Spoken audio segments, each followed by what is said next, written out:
कहाँ कहाँ बहुत गया बड़ा पानी है। पानी साफ किया तो वापस आ जाएगा।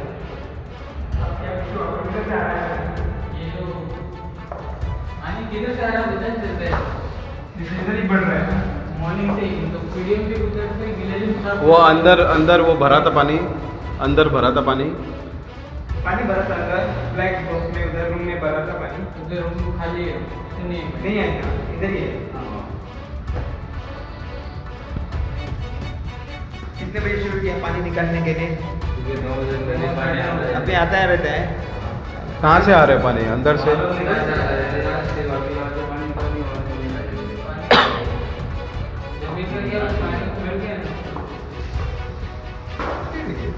5 मिनट बैठो फिर वापिस हो जाएगा पानी। 5 मिनट के वापिस इकट्ठा हो जाएगा।